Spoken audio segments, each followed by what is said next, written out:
Hello, everyone. You are listening to She Leads with Carly, and in this show, we talk to the absolute best, brightest, and yes, badass leaders. I'm your host, Carly Malatsky. Hello, everyone. I am super excited to welcome our guest today, Elena Gomez. Elena is the Chief Financial Officer of Toast, the cloud-based end-to-end technology platform purpose-built for the entire restaurant community, a public company now valued close to $15 billion. With more than 30 years of experience in leading large global organizations, Elena's expertise ranges from scaling and building SaaS businesses into multi-billion organizations, and building and leading large-scale operational teams as well. Before joining Toast, Elena has held senior roles in finance, working as the VP of Finance at Charles Schwab, SVP of Finance and Strategy at Salesforce, and the Chief Financial Officer at Zendesk, where she helped scale the company to over $1 billion in annual revenue. Beyond operating, Elena is an investor and sits on the board of PagerDuty. She's also the chair of the Berkeley Haas School Board, serving as the first woman to serve in this role. Berkeley is also where she earned her bachelor's degree in accounting. Elena, it is so great to have you on the podcast. Welcome. Carly, thank you for having me. I'm excited to be here and excited for our conversation. Of course, likewise. So, Elena, what I love to do, and listeners know this, I want to go back to 5-year-old, maybe 10-year-old Elena. Where did you grow up? What was your childhood like? And who were you as a child? Yeah, sure. That's you're taking me back a long time, but I'll share with you what I remember. Please.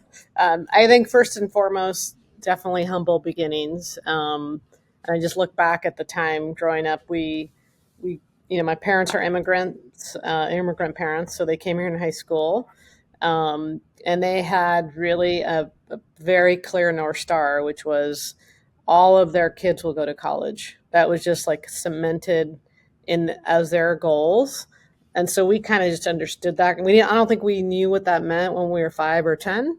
But from very early times, I remember my parents saying, like, this is, every generation has to get better. And so you guys have to go to college. That's kind of how they articulated what better felt like.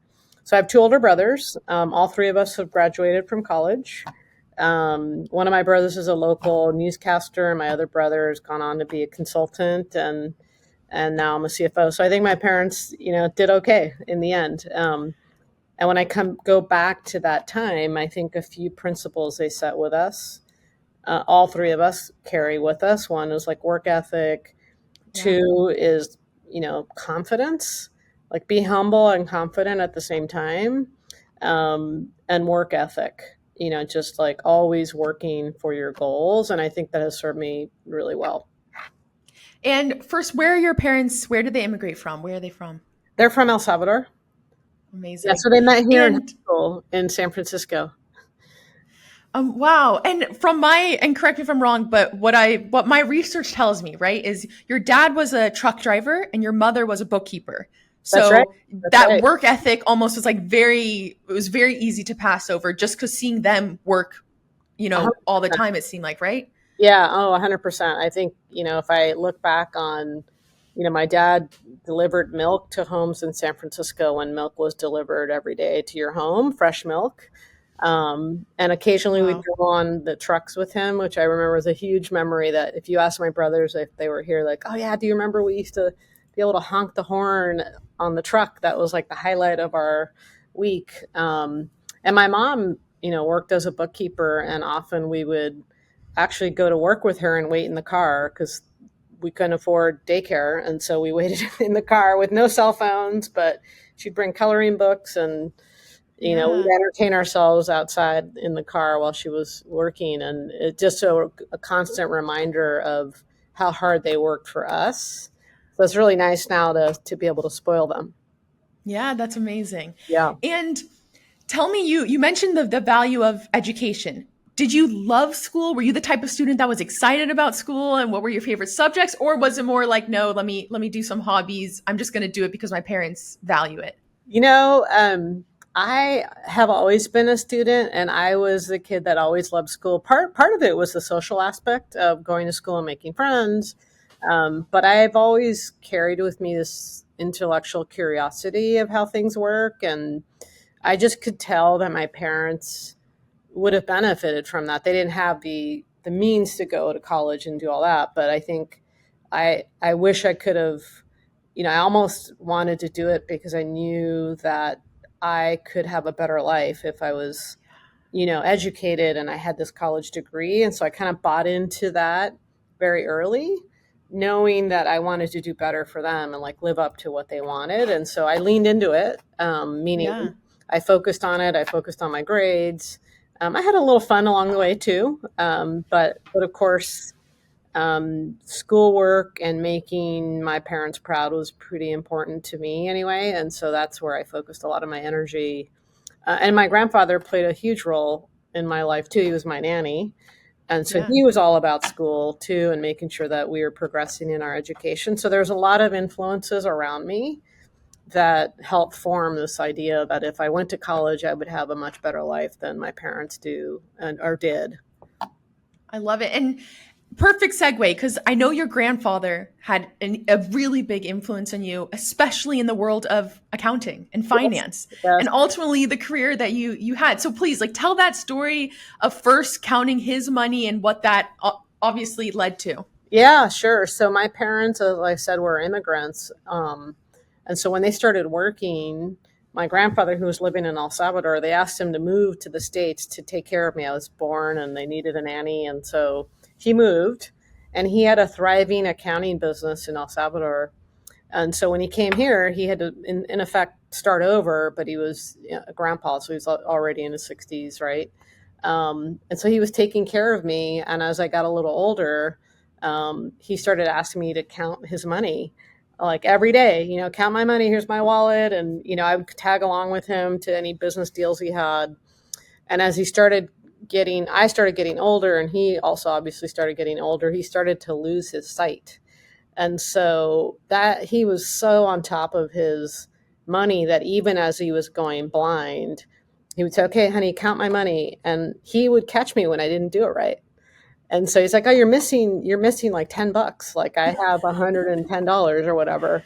And even as he was losing the sight, he was just so on top of it. But anyway, the inspiration came from him.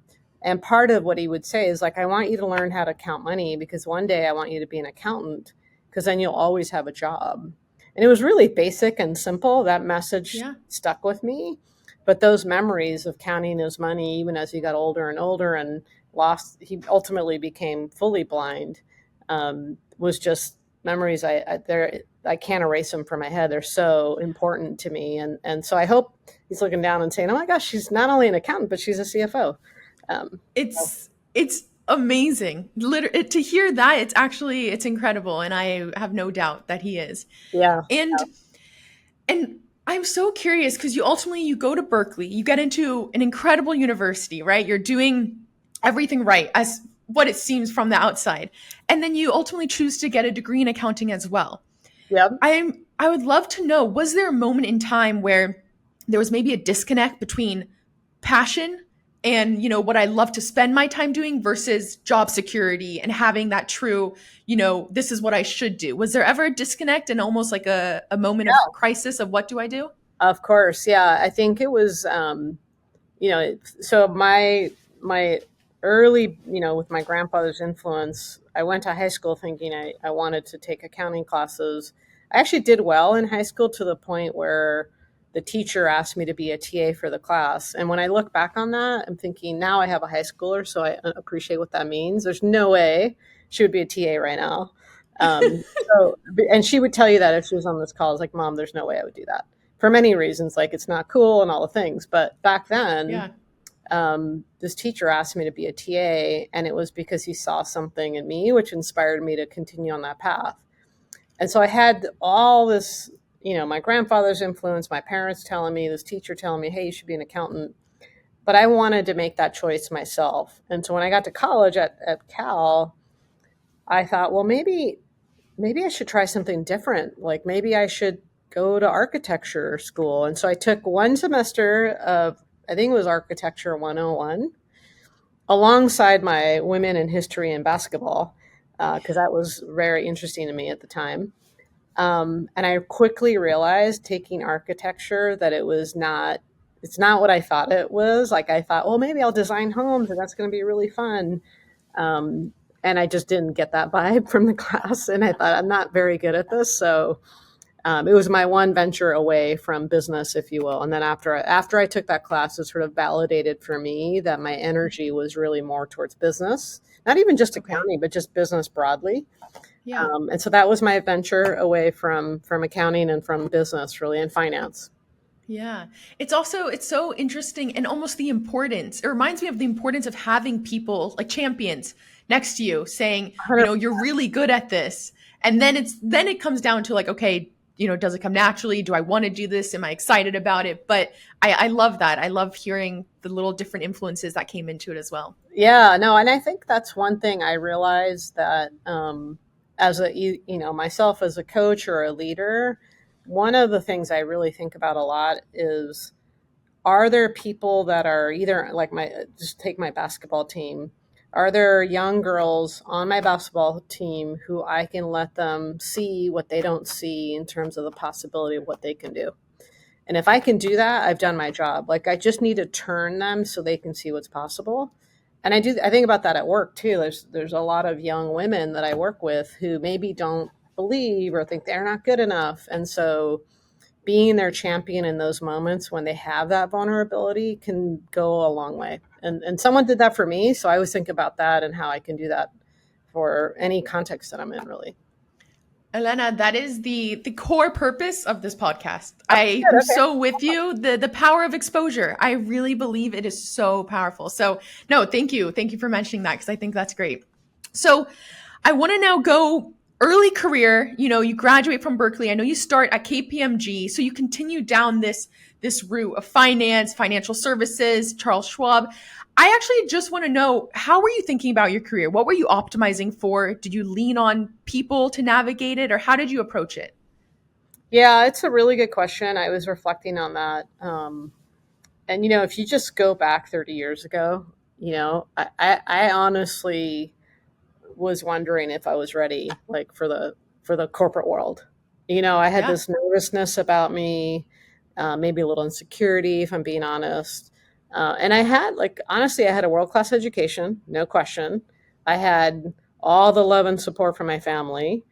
But I was just very curious, and just think about our times 30 years ago, how the real world of 30 years ago, if you think about that, would embrace a Latina from Daly City, California. Like if you think about that, and I was nervous. I was really nervous. Diversity was not something that was talked about a lot. And I was different. Right. And so I understood that, but I also understood that I had a really great education. And so what I would optimize for was really basic.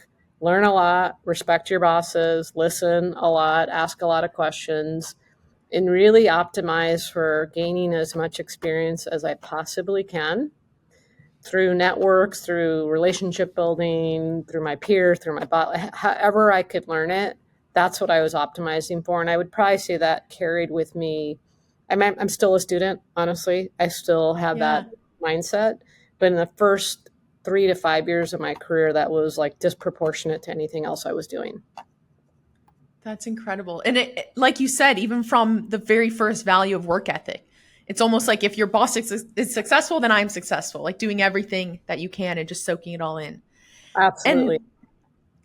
And then at Charles Schwab, you were there for a good chunk of time, over 11 years.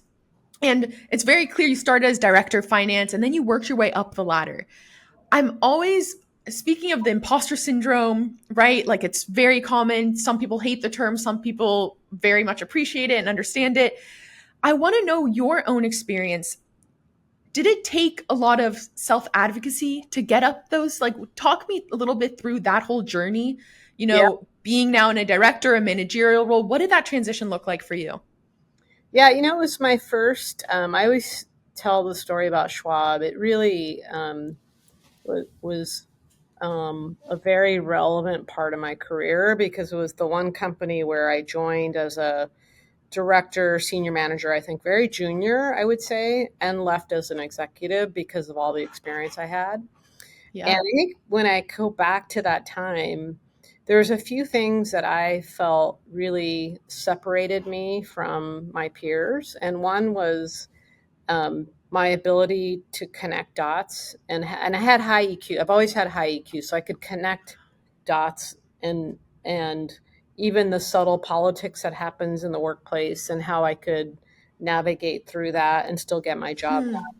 So I think being a dot connector was really important, and that's very related to having high EQ.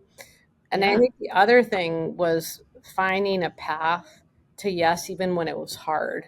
And so often as a finance partner, you're asked to do something, and it's very common to say, "Well, no, we can't afford that," or "That doesn't make sense." Or, and so I would always find ways to advocate for the business if I felt it was the right thing for the company. And finding a path to yes, I remember was really like something I felt like if I could do something that's adding value to the business, then they'll see value in me and they'll continue to give me these opportunities. And so that continued to happen until one point, one of my bosses, actually, this is another great story. My boss, his name was Dave Martin, and he said, "Hey, I want you to apply for this job. It's a VP job. And you're going to go interview with the chief marketing officer this afternoon." So, imagine I'm at work, not expecting this interview. Yeah. I went across the street to buy a suit that I probably couldn't afford, but I did. And I prepped for this interview over lunch. That was the thing. And then I go up and do the interview with Suzanne Lyons at the time. And I remember I had to go to the elevator for the executive floors, which I'd never been on. So already I was like, do I even belong here? Imposter syndrome, number one. Yeah. And I went up and had the interview, very, very conversational with Suzanne. But deep down, I was I was intimidated a little bit, but I knew that if I just showed up as my authentic self, that's all I could do. So I go back down to my, the commoner floors, and my boss said, "Hey, you got the job." And, imagine that you walk in one day not knowing that someone's going to tap you for an interview, and you leave that day, and now all of a sudden you're a VP, right? So that was a moment I won't forget. And one thing he said to me is, "You're going to grow in 2 years what most people will grow in 5. And I know you can do it." Those were his parting words on that day, and I will never forget that. And I knew that I wasn't going to let him down. And so that's sort of part of my story at Schwab. Wow. I had a champion there who really believed in me. I love that story. And it's almost those moments where, because it was short notice, you almost don't have enough time to get two in your head.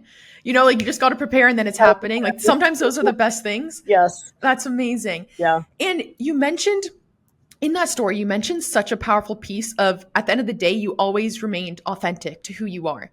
Has there ever been, and this can even go back to what you said, being the only woman in the room, woman of color, all of these factors that likely more than anything make you very unique and the only one in the room. Has there ever been moments where you've had to be inauthentic to who you are to fit in, and what that's looked like, whether culture has dictated it, maybe a toxic culture? How have you navigated it, if so? Yeah, trust me, I've thought about it. I thought about, like, should I wear a suit because it's going to be all guys and I don't want to stand out, Right. My first journey as a CFO and going to meet investors, 100% in my head, I have to look the part. And so despite what you may look like, what you wear and all those things, they're really irrelevant at the end of the day. And for me, I have always been grounded in who I am and being authentic. And if that doesn't resonate on the other side, that's okay, because I'll find an opportunity elsewhere. So I've been pretty grounded in that. And I think actually, if anything, that has helped me more than been a disadvantage of trying to be someone I'm not. Yeah. Although it's funny because I've definitely heard stories where I had one girl on She Leads where she dyed her hair because she felt like she completely changed her look because she didn't feel right, that she wasn't fit for the part. So she really, like, even physically changed her look. And then she had an awakening moment where she was like, you know what, like, this isn't me. Like, I have to go back to my curly hair and, my original color. So I think it's actually quite not necessarily easy, but it happens. I'm sure And it does so, happen. I'm sure it does. Yeah. yeah. And so I think that's something where I know you're very vocal about this too, but being a woman in the workplace, like, has there ever been a time where you, whether it's positive affirmations, like, how have you dealt with it to almost give yourself that confidence, if you will? Yeah, I think part of it is talking to yourself in moments when it really matters. Yeah. And the same advice I give to young women now early in their career, I talk through in my head. I always have a lifeline. I'm going to be honest. I do call mom a lot, Yeah. because she's the one that's like, Mija, you got this. Like, even if she has no idea what I'm doing or who I'm talking to, it's always that vote of confidence. And so I'm a mother now, so I think about that and making sure I'm always uplifting my kids in that way. But yeah, I think it's really talking to others too who lift you up, like finding those sponsors that you have when you have those moments of vulnerability, because we all have them. Like, we all Yeah. have them. There's no question. And sometimes it's my spouse who's like, you got this, honey, you just go do your thing. Sometimes it's my mom. Sometimes now it's my kids, actually, Yeah. who are like, Mom, you got this, you're going to go crush it. And I'll just be honest with whoever it is, mentor, family, about my feelings of vulnerability. And that sort of helps me get through tougher moments. Amazing. I love that. So going back now to back in the day, your career at Charles Schwab, you ultimately actually shift into Salesforce. You go to Visa, Salesforce, but going to, instead of financial services, you're now experiencing tech and the world of technology. Oh, yeah. Walk me through that process of, that opportunity that came up, and how were you thinking through it and making that jump? Yeah, it's a really great question. So I had been at Visa. I spent a lot of time at Schwab. I'd been at Visa. And at the time, I don't think I appreciated. When I went to Visa, I thought, hey, I'm going to work at a financial institution at a bank. But in reality, once you get there, you realize it's really a technology company, right? Processing transactions in seconds, Yeah. milliseconds, right? And so that was my first foray into tech. And then I got a call from a recruiter at the time and said, hey, there's this cool company called Salesforce.com. Do you want to do you want to come talk to us? I said, I've never heard of them before. And my mom knows Visa and she knows Schwab. Like, how am I going to tell my mom and dad I'm going to work for this company called Salesforce.com? Because they've never heard of it. And how big was Salesforce at the time? Do It you was like remember? $1.5 billion in revenue and like Okay. 3,000 employees. It was tiny. Okay. It was tiny. So I went through the interviews, and what it boiled down to was the people, and me seeing myself in that culture, and me taking a chance on myself and saying, hey, I think I can add a ton of value at the scale where the company is. And it was the smallest company I'd ever worked at. That's how I was thinking about it. And so I thought, okay, I can take my years of public accounting, my years at Schwab, my time at Visa, and bring it to a small company. And I stayed there ultimately. It was a great decision, by the way. It was my first true foray into tech, and the amount of scale I saw at Salesforce, from I think I was employee 3,000 something to leaving at 22,000 employees. You can just imagine the transformation of the company that happened while I was there, and therefore my journey, my career journey, also evolved from when I started to when I left. So I Yeah. saw a lot. It was a great experience. A lot I owe back to that experience, and to Mark and how he leads. Yeah. What was that moment? And maybe it was before Salesforce, but I guess it makes sense if it was at Salesforce, but where was that moment where the first seed planted of, oh, I want to actually be the absolute top position that I can be in finance, being a CFO? When did that first come to into your mind? It's interesting. I'll be honest. I didn't have on my bucket list to be a CFO. That was Wow. not in my calculus 15 years ago, 10 years ago.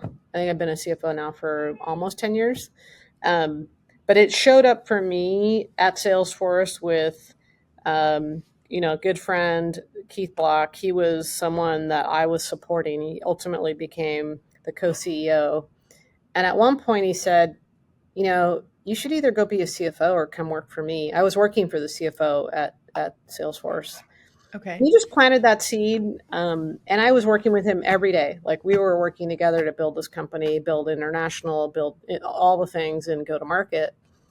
And I noticed that I gravitated to solving business problems and solving not really the financial aspect of it, but the strategy side of the business. And that's where I really enjoyed the work and I got a lot of energy from it. And I started realizing that maybe that's the path I should go instead of just being a finance business partner. And now, when you zoom out and you think about the role of CFO, that's exactly what we do. We think about the strategy and we think about building a business. And so, when Zendesk called, honestly, for the first two calls I got on Zendesk, I said, no, thank you. I'm good. I'm going to retire at Salesforce. I have two kids and I'm good.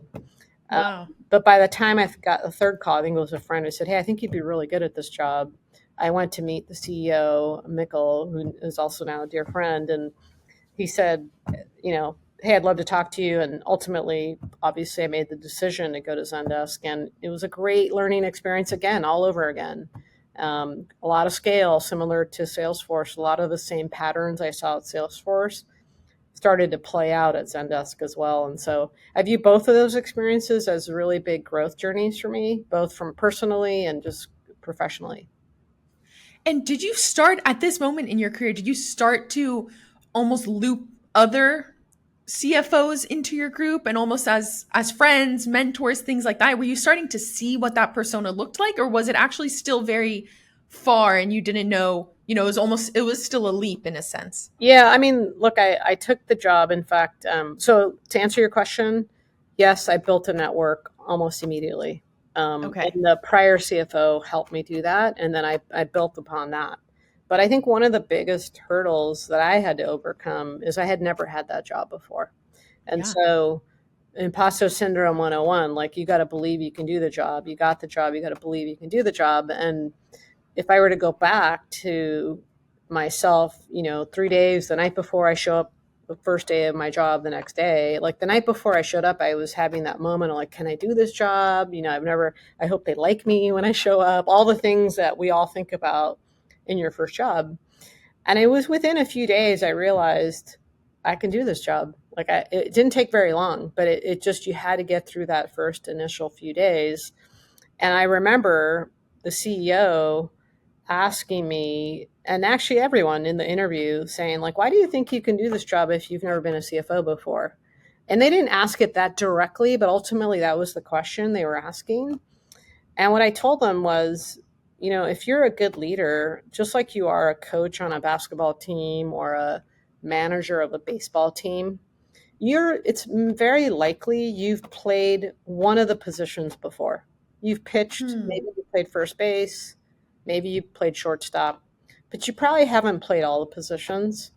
But you know enough about all the positions that you can do the job. And as long as you're a great leader and you put the right people on the field, you'll be fine. And I use that analogy through that interview process. And I still believe that. Like a lot of my job isn't actually pitching or being first baseman, it's making sure I have the right team. And if I can Hmm. do that and lead the team, even if I've never done it before, that's actually even more important because then I get the right people with the right skill set to do the job.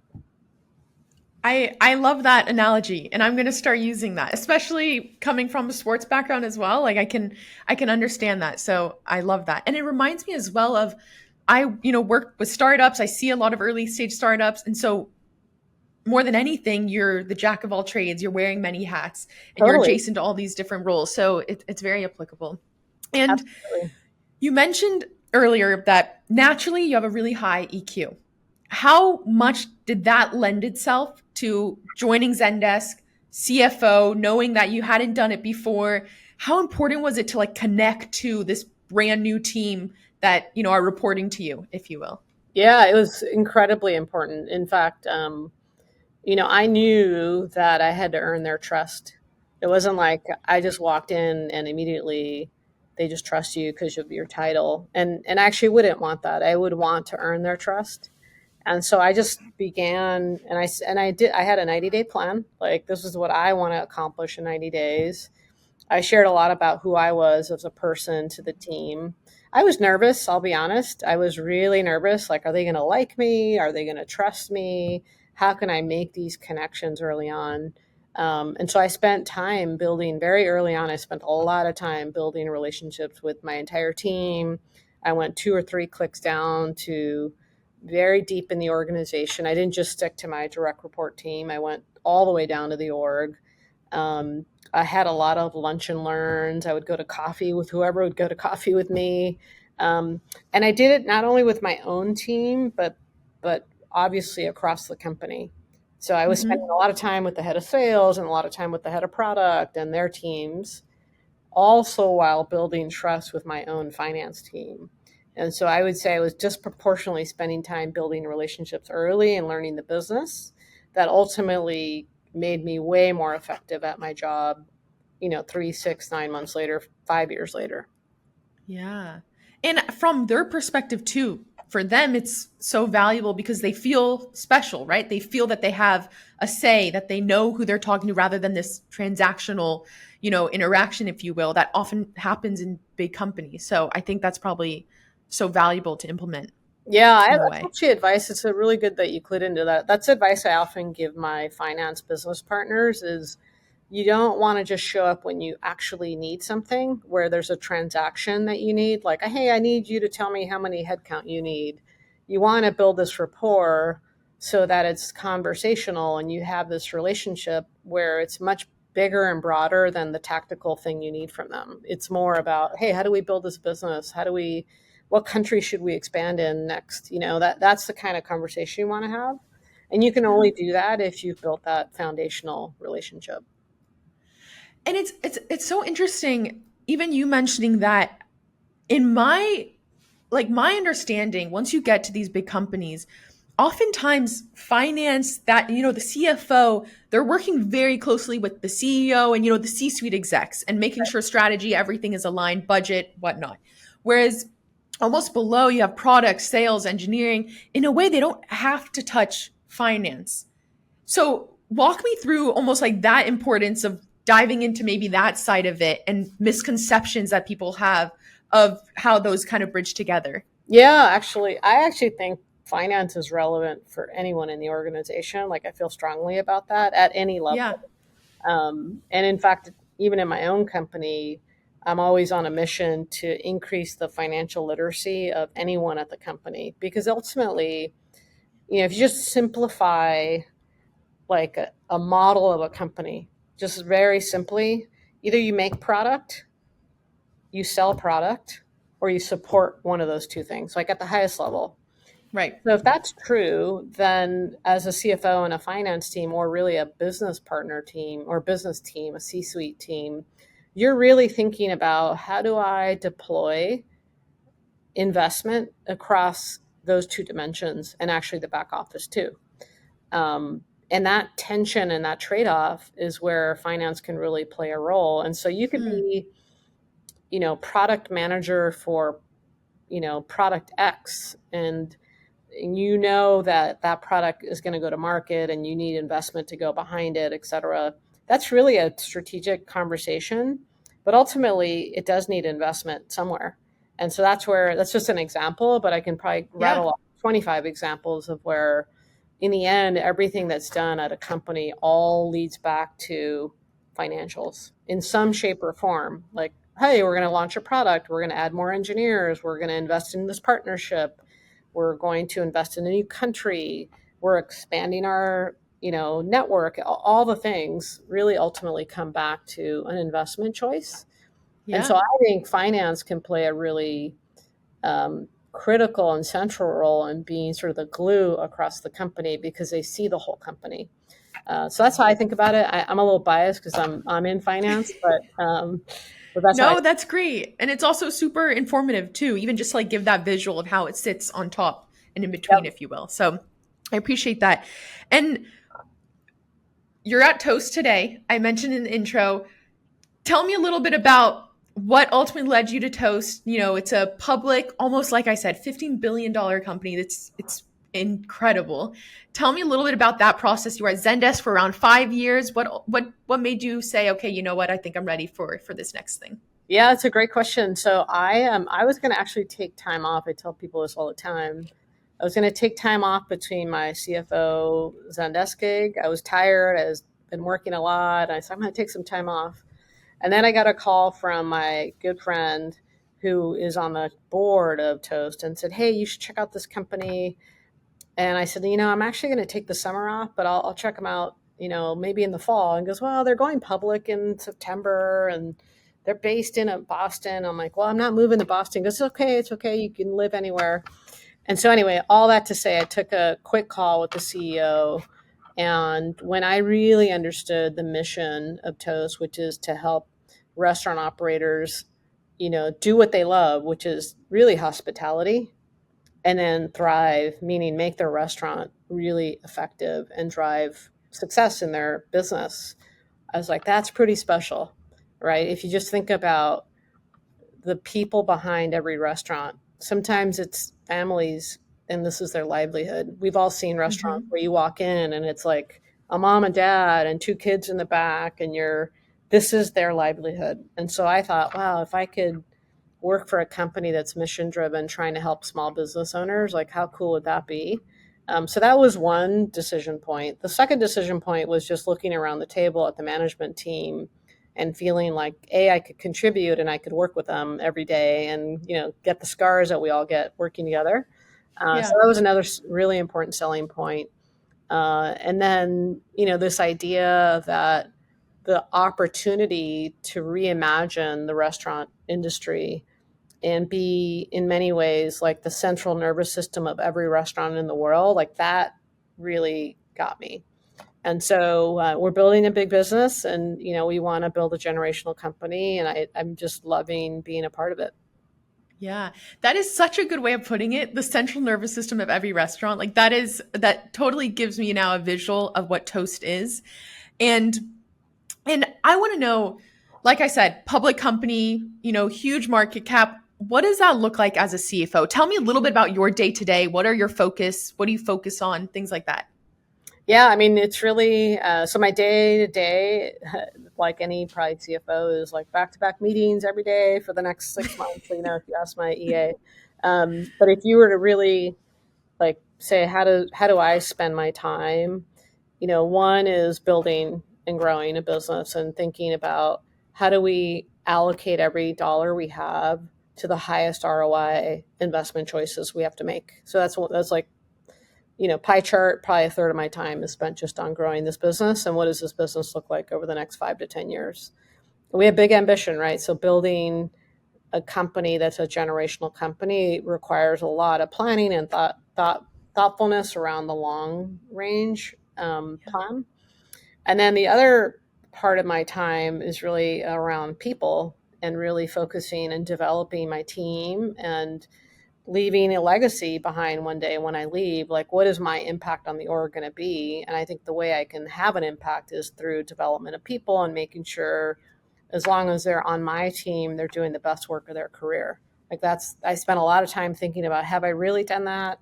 Would people describe me in that way? How can I get to that point? And I'm a work in progress too. I'm constantly refining my approach and just trying to make sure that I'm spending the time in the right places to develop talent. And that's not just finance talent; it's just talent across the company. Yeah. And then probably the rest of the time is spent with investors and so on. As a public company, it's just a critical part of the role. And just making sure that they understand where we're headed, why we're headed, why we're making certain choices, and they see what I see and what our management team sees in terms of the opportunity ahead.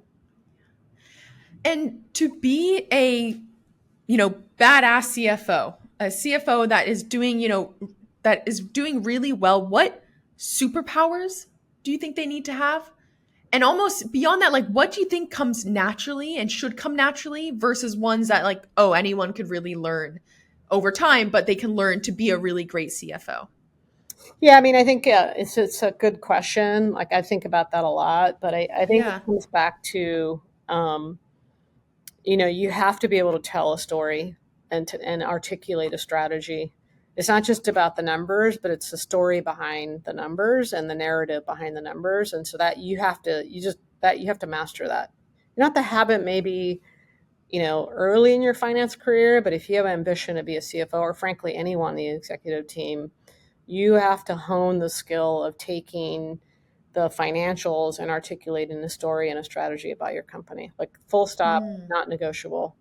I think the second thing is you have to be really effective at communicating across various stakeholders. It could be your board, it could be your investors, it could be your employees, and making sure that you craft the messages appropriately for those stakeholders because they all have different objectives.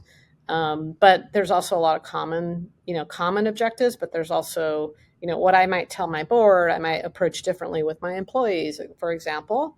And so you have to be confident in your ability to have really strong communication and hone that skill, keep sharpening that skill, keep getting better at it. I think that's critical. And then I think it goes back to some of the basics that I talked about earlier. For me, I'm a student. I'm still learning every day. There's lots of employees at Toast, and I'm learning the nooks and crannies across the company of how the business works and how we onboard customers. And so you have to have a desire to get close to the customer. Period. Wow. Like there's no scenario, like I will spend time with customers all the time. And there is no scenario a CFO can be a great CFO if they haven't spent time with a customer, period, and on a regular basis. Because that just really gives you the pulse of what's going on and makes you a better CFO. It just does. So those are the things I think about is like know how to tell a story, communicate effectively up and down at the right altitude. Also, that's really important. And then get close to the customer. Wow, that's great. I also actually didn't know of the power of getting close to the customer in your position too, which is it's amazing. Oh, And then even yeah, and the communication piece too, I think something that's so important is almost because you're working with the numbers and there's a lot going on in a way. And it's almost like dumbing it down and making it very simple. I think it becomes so powerful. So that's great. absolutely. Um Absolutely. That I love actually doing that. We do these town halls at Toast where I sort of deconstruct what happened in the quarter and how we talked about it. And people love those sessions because you really distill it down to not the technical speak, but sort of layman's speak, like how we all talk yeah. about the business. And that goes a long way to helping Yeah. increase the financial literacy of the company. Amazing. So, Elena, I know you are very passionate, as am I, about, improving diversity in the workforce, especially for women. Obviously, there aren't many female CFOs. There are some. I know Kelly from Zoom, and I actually had Mandy on the podcast, Mandy Fields from ELF Beauty Cosmetics. So, Oh yeah.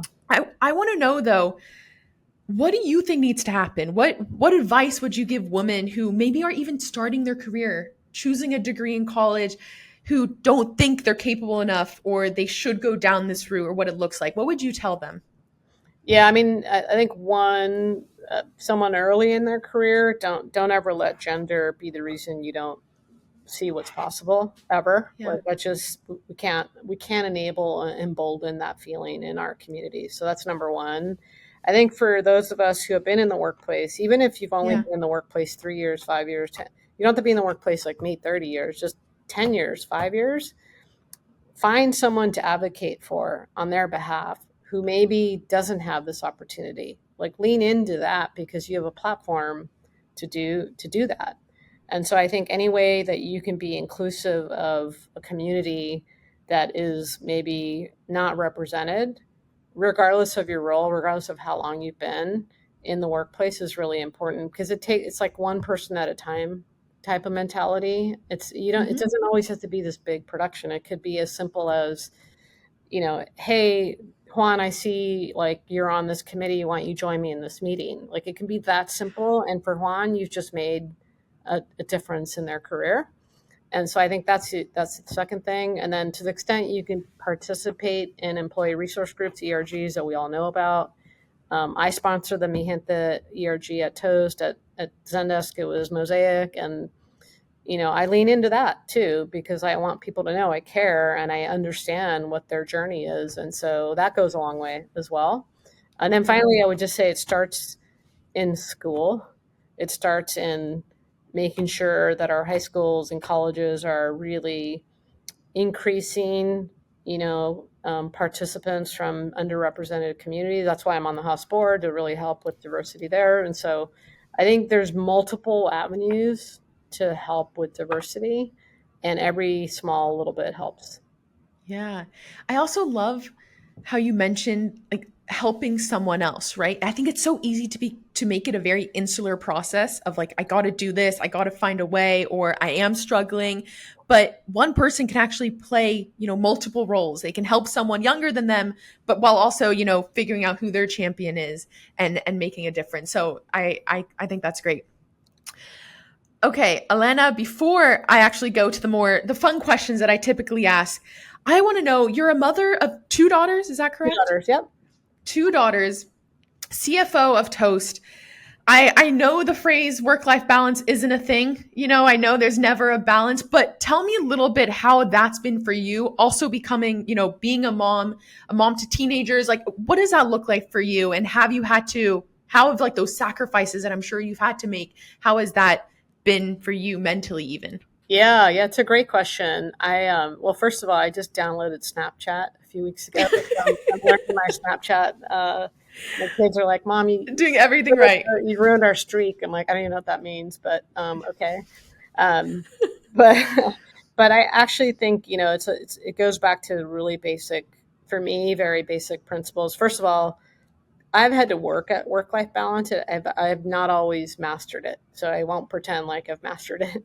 And there's moments where maybe work overtakes. There's moments where family overtakes. So I have to be comfortable with that. And I think my family have set expectations with them that I have this job where sometimes work may take over or be more important, but never more important than my family. So they know that. They know those are basic principles.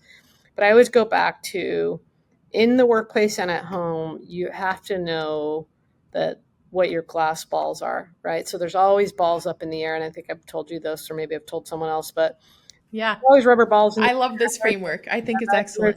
There's a few glass ones, and you have to know at home which are the glass balls. And for my kids, when they were growing up, when they were younger, it was like the Christmas show. I had to be at the Christmas show. I don't care what's going on at work.